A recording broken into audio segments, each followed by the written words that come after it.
Hey guys, Mika here, and for those of you who are familiar with watching these sound samples with Ukulele Friend, it's another one of those instruments. And for those of you who know, this is Eric Devine's masterpiece instruments. This is the custom baritone size Divine ukulele, and I want to say this might be only the second one that I've played because it's just not really common to come across divines in the baritone size.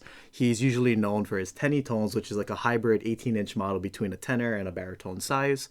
Those are usually the most common ones that come out of his workshop, along with tenor sizes, and not too long ago played a concert size. But this one is just magical. I mean, if there's literally a picture, you can go open up a dictionary and see a picture of a or read the butter definition, you'll see a picture of this divine there because this thing is just unbelievably smooth and just kind of plays itself.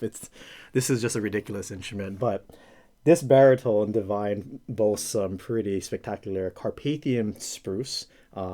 And I was even wondering, like, is this kind of like a bear claw or there's some curl in it? And it's like, no, it's just Carpathian spruce. Must have been the set Eric picked out. Like, yeah, I'm not really surprised that Eric got some really nice stuff like this. Picking out this piece of Carpathian spruce, beautiful. You can see some of the grain patterns or like some of that curl in it, like all kind of spread out over the piece. But the courtesan, or just like that foggy look that you get when you just perfectly slice through the spruce wood, is just pretty unbelievable on this set of the Carpathian spruce. And then here on the sides and back is not only pretty extraordinary cumin mahogany that's very, very tightly stacked on top of each other. So it's just insane amounts of curls. It's probably like a million curls in this thing. It's just so much going on, even here on the sides. But this is a very special set of cumin mahogany. This is pretty much taken from the King Kamehameha V's estate. And for those of you, real quick Hawaiian history, King Kamehameha was the first ruler of the Hawaiian Islands hundreds of years ago, and essentially the fifth in power, or the fifth in line to kind of oversee the Hawaiian kingdom. Lot Kapuaiva, this is from his home estate. So this is just, I mean, it's a pretty special piece of wood, I must say. I'm Hawaiian myself, so there's a slight connection with me and this ukulele. So quite the amazing stuff. And if you look at the binding on the back and the top of it, really nice darker curly Hawaiian koa on the sides of it. A nice little side part right here, and then it's outlined with white purfling around the instrument, make it pop just a little bit as if it wasn't popping enough already. And then here with the white purfling on the sides. And what Divine is known for his instruments is that he does use mother of pearl, not really too often from what I've played and what I've seen, but he's kind of known for using really beautiful opal inlays on his instrument around the body of the instrument. Sometimes he likes to have leaves over here, but over here, oh, it is a leaf kind of, but like not the usual leaves that I see. So this is a cool design. His very elegant design at the bottom of the bridge, really nice, kind of like a half moon, or like it starts small and then it gets bigger towards the bottom, kind of rosette, along with the orange opal here with a very, again, simple but elegant design in the center of the rosette. And then you can see just, again, a work of art with all of the inlay in the opal all around the exterior of the fretboard. Just point, the leaves right here as the fret markers, but then just seeing little designs here. Eric's stuff is just very, very elegant, and I'm a huge fan of the stuff that he does. And then here, the V, or the Divine logo on the top with the orange purfling, and then upgraded Waverly tuners, some of the best tuners you can put on an instrument. Super smooth, super easy to use. And then you even have the Hawaiian curly koa on the binding as well of the instrument.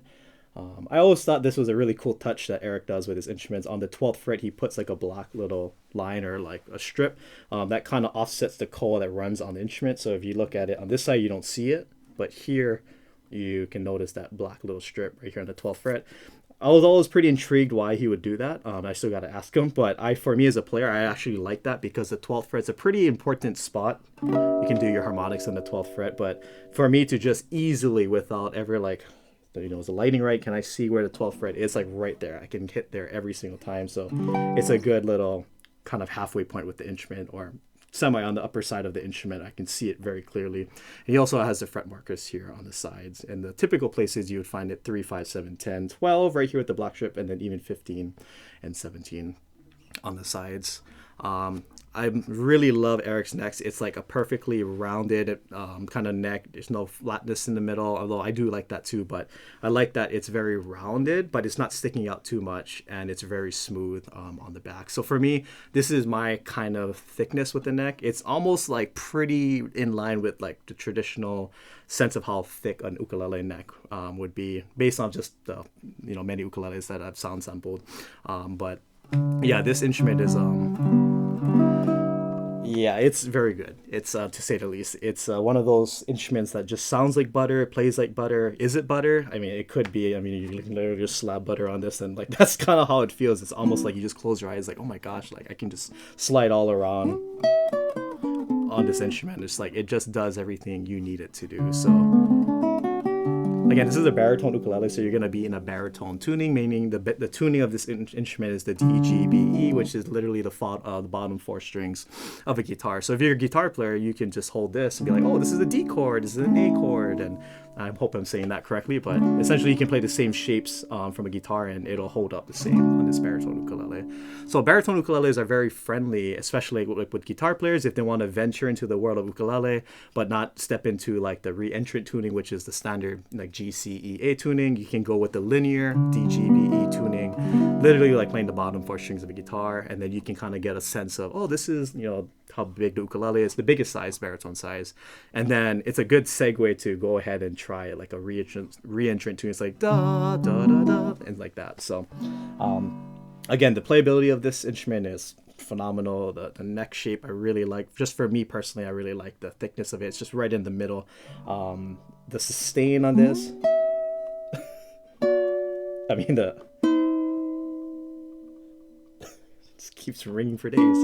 It's an instrument that just gives so much. It literally feels like I'm getting hugged right now. Like, it's so warm, that feeling of when someone hugs you and they're like a close person, and you're just like whenever I play this instrument, it gives me that warm feeling of just oozing with warmth.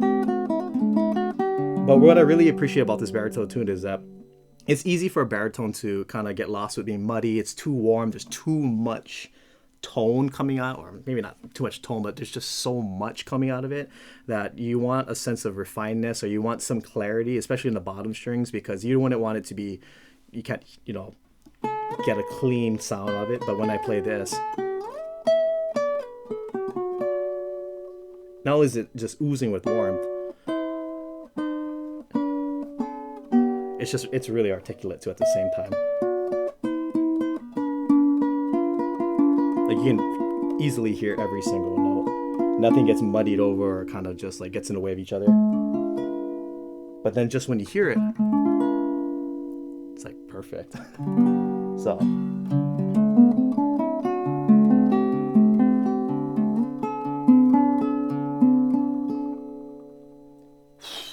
right, we're gonna get right into it. Here we go. Some Hawaiian music.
fun instrument to play. What a lot of fun, man. One of those instruments that you just sit on your couch and you're just like, just kind of plays itself. This thing is ridiculous. I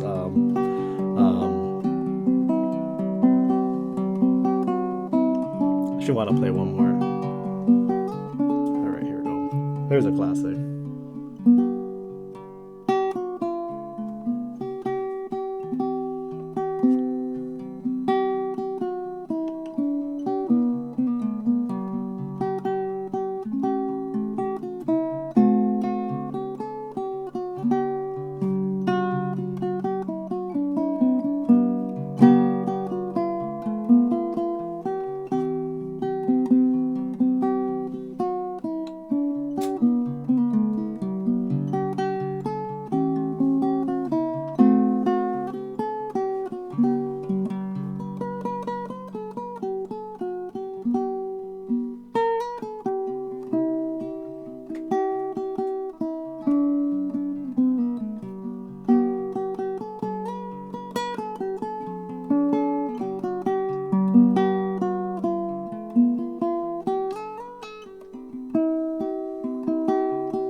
Got a little carried away there. I mean, that's just how this instrument is special. I don't want to put it down. I don't want to stop playing. Here's what this instrument would sound like with a little bit strumming. Nice and light.